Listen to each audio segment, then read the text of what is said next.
Hey everybody, it's Angel from Halo Inspirations. We give you inspirations to help you spread beauty and joy through your quilting journey. Happy hump day. Whoop whoop. Happy Wednesday. How exciting. Hello Sherry. Hello Dawn. Thank you Dawn. I'm getting there. It's slow, but I'm getting there. You're awesome. Oh, thank y'all. Somebody liked the like the stream. Ah. Hey there, Jerry. Yes, it has been a long time, but I know you've been busy and oh my gosh. TNCN. I'm all of a sudden I'm drawing a blank on your first name. Give it to me. Give it to me. I was just watching Beth not even an hour ago in the background while I was sewing. And I can't even think. I am so sorry, but I'm just all of a sudden drawing a blank. But Miss Jerry, what have you been up to? My goodness, I know you've been busy. Oh, is it pronounced Colleen? I guess I never knew that. Hey Miss Sharina. Glad to see you all. I don't know if you had a chance to watch today's video because we did drop a crazy quilt. Now, it's not up. I want to contend with this. I need to process it. I don't know if y'all do that, but I let things hang. So I have to look at it. I want to figure out what I want to do with it. So, no worries. Okay. Well, Colleen, that's awesome. Thank you for stopping by. Okay, good. I'm glad I'm pronouncing it correctly because you know how it is.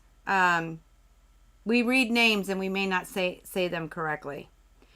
So, we did drop this video on the crazy quilt. I'm just trying to process what I'm going to do with this. 4th of July is just around the corner. Whoop, whoop.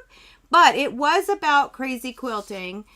And I actually saw one of the cherubs in the Halo community made a comment earlier today. She's not here. Hey, Miss Bell, so glad to see you. And she said she's done a crazy quilt. And she just hasn't quilted it. So that's an interesting thing. I don't think I'm going to quilt mine. It's already done on the foundation. I really am thinking I'm going to envelope it, but we'll get there together.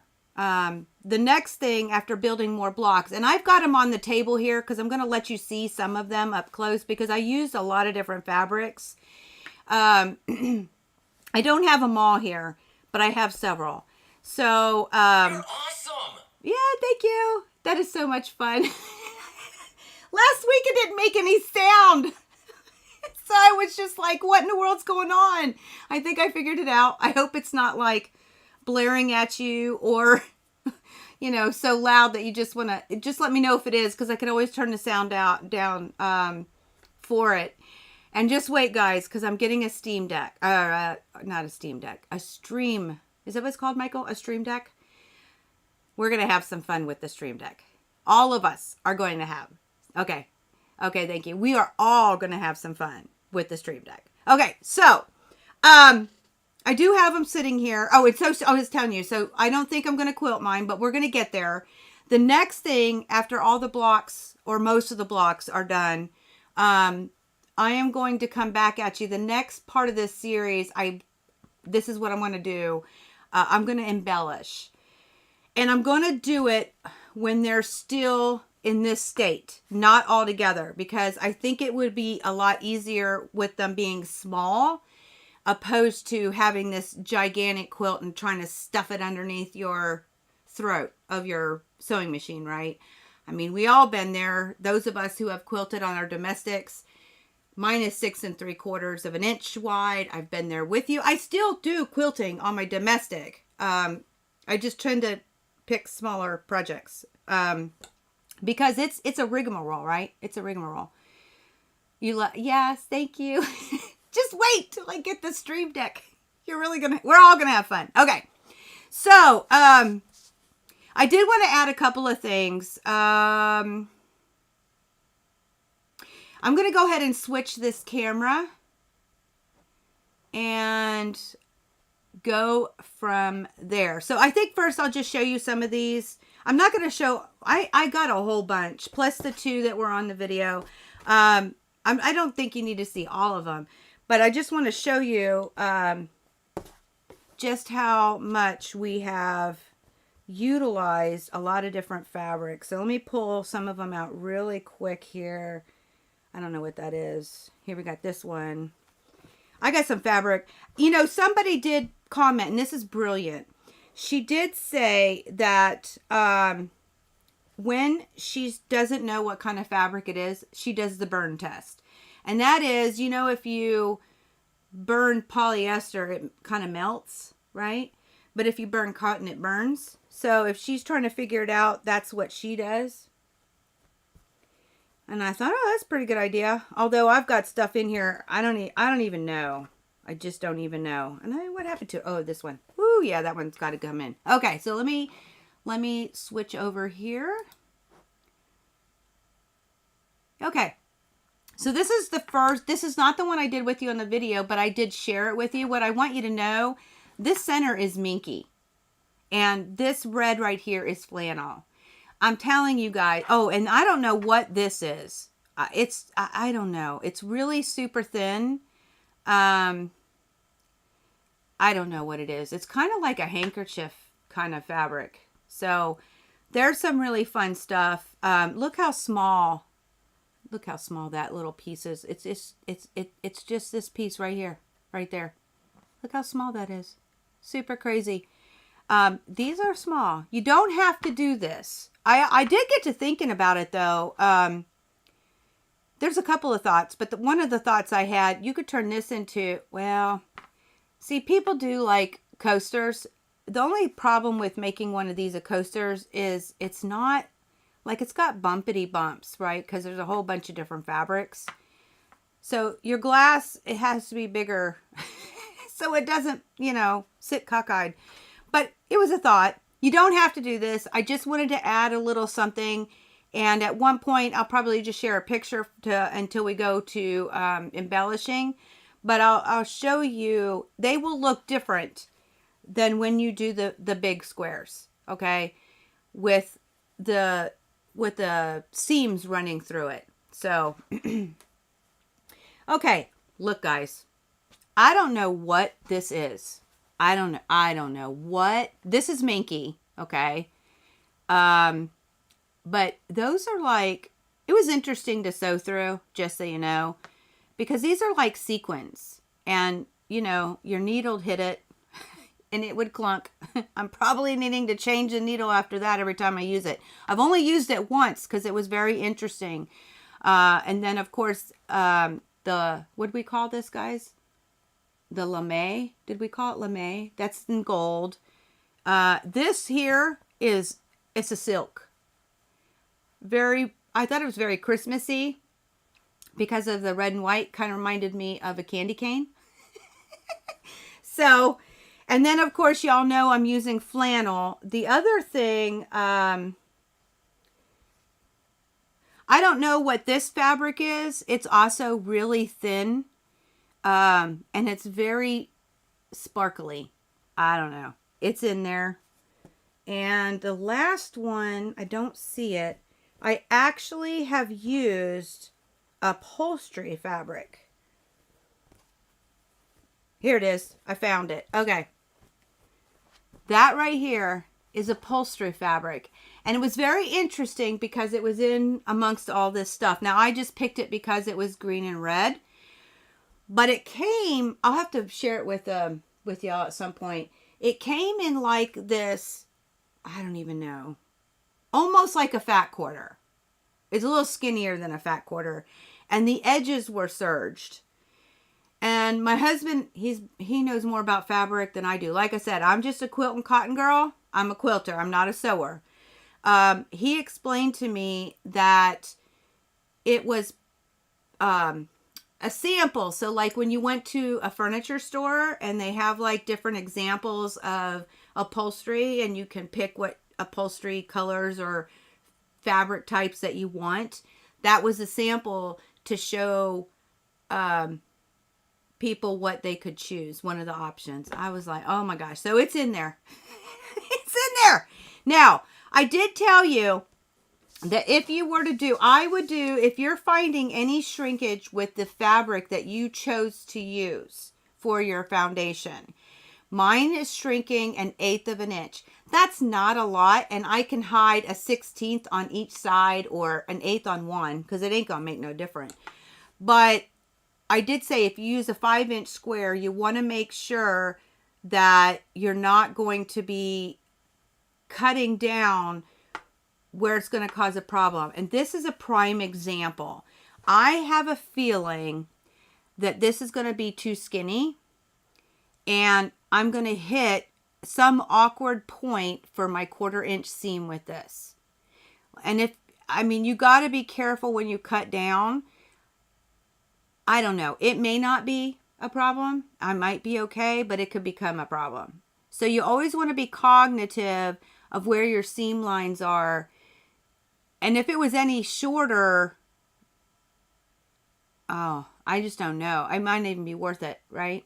So there was that. And then the other thing I said was you could, if you just wanted to crumb piece, you could just crumb piece away and have a good time with it. But then I said you'll want to fuse it down to your foundation. Now you can fuse that.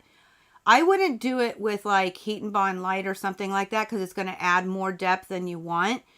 You could. There ain't nothing wrong with that. And you could do it, all kinds of stuff you could. But I was thinking, just like a spray-based or powder-based, something simple. And then the reason why I wanted to share that is because we do have some thickness when you add this foundation. And if you don't add a foundation to the back of your crumb piecing, it's going to be different. And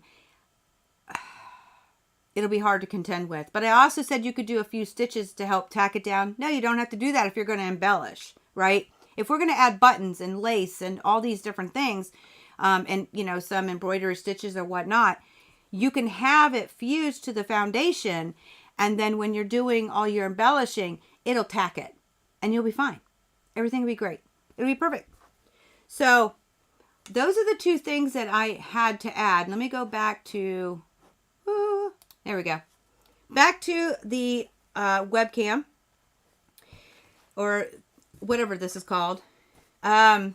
So that was it, guys. That was what I wanted to add. Like I said, you don't have to do the 4.5. I just think it will add a whole nother element when you have larger pieces. Whether you could do, you're going to be able to design your own. You're going to watch me do mine, but you could have one roll of 8.5, one row of 4.5, one row of 8.5. You could do multiple different things where you have 8.5 in block, 2 4.5 next to it, another 8.5, then 4 8.5s to make it. 4 4.5s to make another block. Boy, I'm getting confusing. Let's just say there's so many things that we can do with this when you add these extra littles, and I'm only using the fabric that came off of these, so everything will tie in. So that's what I got, guys. I'm trying to think. There was something else I had to tell you, but I don't know what it is. It ain't nothing to do with the crazy quilt. So, does anybody have any questions? I know Miss Mary's not here, but I know she's making one. And I'm hoping I can share that with you next week. Which brings me to next week. It is a Cherub Chit Chat. So, I'll be reaching out to several of you and making sure that I can use your photos. And if there's a photo you don't want me to use, or a photo that is okay to use, or maybe you have a different photo, but just to make sure that I make a connection with you, because I'm all about privacy. It's the RN in me. It's just who I am. And so I want to connect with all the peoples and make sure that I can share. But oh man, y'all, I hope I can share what I've seen so far, because it's definitely inspirational. So that's what we're going to do next week, is a Cherub Chit Chat. Yes. But do I need to hit refresh, Michael? I'm afraid I don't even know how to refresh. Oh, look at that. Okay, there's all kinds of buttons in here. I don't want to click too much, but okay. Thank you, Michael. Um, but I do appreciate each and every one of you coming along and stopping in and checking out the video. And I'm kind of intrigued. I mean, like I said, I do know that Mary is making and she's got an interesting concept. Before I talk about it, I'll talk about it next week if it's still in her plans. But yeah, she's got some interesting ideas on what to do with her crazy quilt. So if anybody's making one, I'd love to know it. I'd love to see it. And I know the rest of us would too, because it's all about inspiring each other. I mean, isn't that what we do as quilters? I mean, a lot of people use the word enabling. We see fabric, we see projects where, oh my gosh, I want to make that. Oh my gosh, I want to buy that. It's not enabling, it's inspiring, because that's what we do as quilters. We make, we create, and there's so much joy, not only to the recipients or to, wherever it's, whether it's an art show or a quilt show, because that also brings joy and happiness, but it also brings a lot of joy to the quilter. And there's something so gratifying to see that you started with 6 yards of fabrics and you made this incredible creation. It brings joy to our hearts. And then we get the extra oomph when we see how much it inspires others. So yeah, of course we want to see things and we want to buy things, and it's because we get excited and we're inspired and we're like, oh, that would be so much easier, or maybe that'll be better if I use that, or oh my gosh, what could I do with that fabric because it is so pretty. So yeah, we all look forward to the inspiration. And whatever you want to call it, we all look forward to the inspiration. So please do share if you have something. I'd love, love, love to see it. But yeah, I am going to ask y'all a question, and it's not really quilting related. I like to listen to podcasts and audiobooks, and of course YouTube, when I'm sewing and I'm not recording, right? So a couple of things. The question I want y'all's help with, I actually buy Audible books. I have the subscription through Amazon, and I have a credit that is about to expire. So if y'all have a good book that is well worth a listen, could you pretty please share?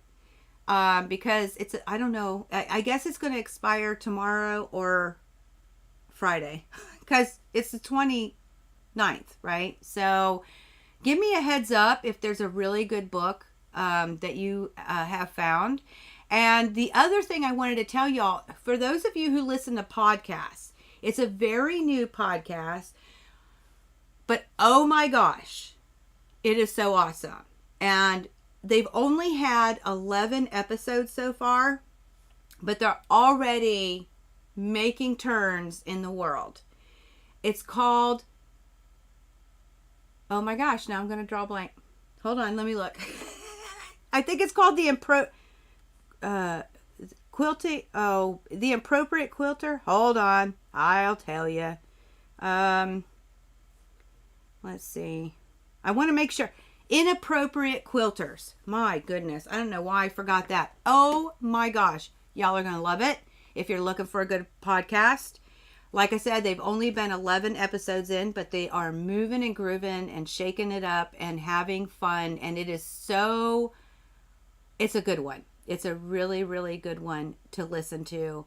Wonderful quilters in there. And they got a great sense of humor. So I definitely would check out Inappropriate Quilters. There's no cursing. It's not like that. I know it sounds like that, but it's not. And you just got to check it out. So I'm giving that to you. But I hope that somebody can give me a good book, because I have a credit that I have to use. I got several credits. So if you got several books, just tell me a way. Love to hear it. And we'll go from there. Hey there, John. Thank you all. Oh, so that's all I got for today. If you're watching the hashtag replay, feel free to give me your book suggestions. And let me know if y'all have any questions. And I'll see you all for Cherub Chit Chat next week. And yeah, that's all I got, guys. I hope that you have a fantabulous rest of your week. Happy quilting to each of you. And like our favorite Southern Belle says, I hope that y'all, and I know she does too, so we hope that y'all have a blessed rest of your week. But until next time, may you continue to be inspired, productive, ever so joyful. Never stop believing and never stop making your dreams in quilting come true. Thank y'all. I love ya. Talk to y'all soon.